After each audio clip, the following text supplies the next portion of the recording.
নমস্কার বন্ধুরা, সোমাস লিটিল ওয়ার্ল্ডের আরও একটি নতুন পর্বে আপনাদের সকলকে স্বাগত জানাই। আজকের ভিডিও থেকে আমরা জানব 2024 সালে 1431 বঙ্গাব্দে মোক্ষদা একাদশী কবে পড়েছে। মোক্ষদা একাদশী ব্রত পালন করলে ভুলেও এই কাজগুলি করবেন না, তাহলে জীবনে চরম সমস্যার সম্মুখীন হতে হবে।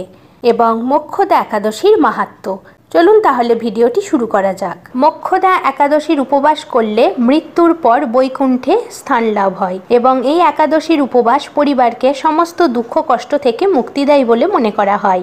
যারা মোক্ষদা একাদশী ব্রত পালন করেন এবং ভগবান বিষ্ণুর উপাসনা করেন, তাদের পূর্বপুরুষরা মোক্ষ লাভ করেন এবং সন্তুষ্ট থাকেন। মোক্ষদা একাদশী ব্রত পালন করলে তাদের খ্যাতি বিশ্বে ছড়িয়ে পড়ে, তাদের কোনো কাজে বাধা আসে না, দাম্পত্য জীবনও সুখের হয়। 2024 সালে 1431 বঙ্গাব্দে মোক্ষদা একাদশী ব্রত পালন করা হবে। মোক্ষদা একাদশীর একাদশী তিথি শুরু হবে ইংরাজির 10ই ডিসেম্বর 2024, বাংলার 24শে অগ্রহায়ণ 1431 মঙ্গলবার রাত্রি 12:58 পর থেকে। একাদশী তিথি সমাপ্ত হবে ইংরাজির 11ই ডিসেম্বর 2024, বাংলার 25শে অগ্রহায়ণ 1431 বুধবার রাত্রি 10:37। একাদশী তিথি পালন করা হবে ইংরাজির 11ই ডিসেম্বর 2024, বাংলার 25শে অগ্রহায়ণ 1431 বুধবার। একাদশী ব্রত পালন করা হবে ইংরাজির 12ই ডিসেম্বর 2024,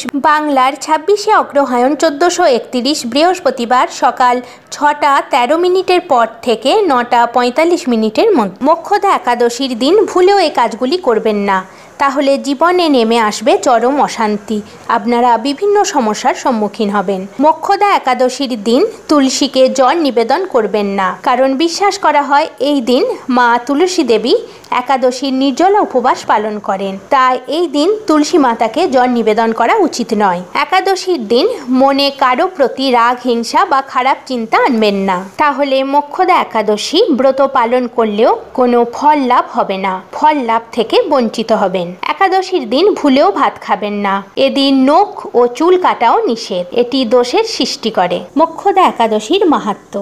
যুধিষ্ঠির বললেন, হে বিষ্ণু, আপনাকে আমি বন্দনা করি, আপনি ত্রিলোকের সুখ প্রদানকারী, বিশ্বেশ্বর পুরুষোত্তম। আমার একটি সংশয় আছে, অগ্রহায়ণ মাসের শুক্লপক্ষের একাদশীর নাম কি, বিধিই বা কি, এবং কোন দেবতা এই একাদশীতে পূজিত হন তা আমাকে বলুন। শ্রীকৃষ্ণ বললেন, হে মহারাজ, আপনি উত্তম প্রশ্ন জিজ্ঞাসা করেছেন, যার মাধ্যমে আপনার যশ চতুর্দিকে বিস্তৃত হবে।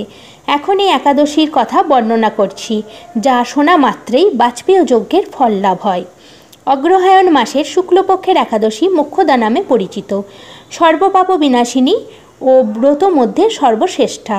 এই একাদশীর দেবতা শ্রী দামোদর।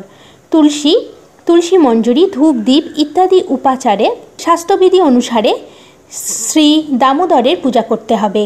পূর্ববর্ণিত বিধি অনুসারে দশমী ও একাদশী পালন করতে হবে।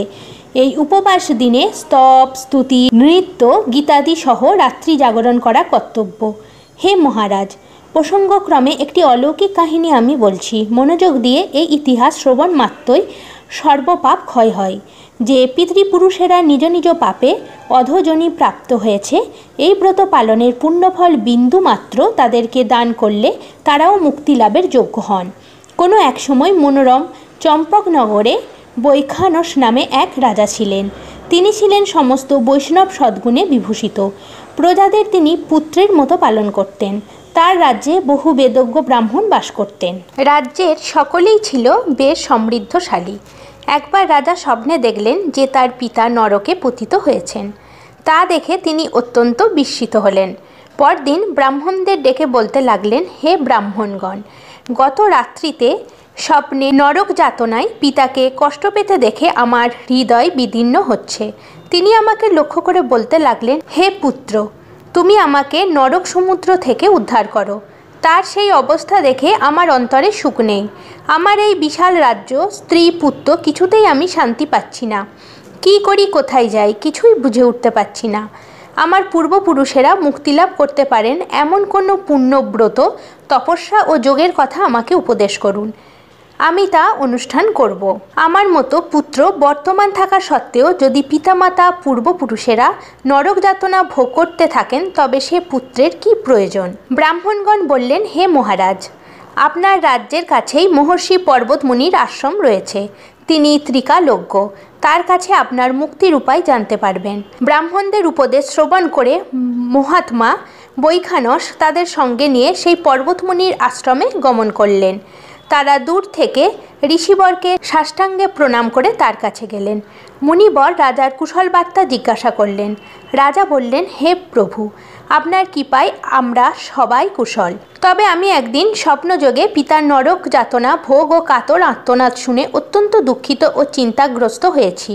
হে ঋষিবর, কোন পুণ্যের ফলে তিনি সেই দুর্দশা থেকে মুক্তি পাবেন তার উপায় জানতেই আপনার শরণাগত হয়েছি। রাজার কথা শুনে পর্বতমুনি কিছুক্ষণ ধ্যানস্থ হয়ে বললেন, হে মহারাজ, পূর্বজন্মে তোমার পিতা অত্যন্ত কামাচারী হওয়ায় তার এরকম অধোগতি লাভ হয়েছে। এখন এই পাপ থেকে মুক্তির উপায় বর্ণনা করছি। অগ্রহায়ণ মাসের শুক্লপক্ষের মোক্ষদা একাদশী পালন করে সেই পুণ্য ফল পিতাকে প্রদান করো। সেই পুণ্য প্রভাবে তোমার পিতার মুক্তিলাভ হবে।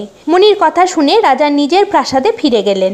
সেই পবিত্র তিথির আবির্ভাবে তিনি স্ত্রী পুত্রাদি সহ যথাবিধি মোক্ষদা একাদশী ব্রত পালন করলেন।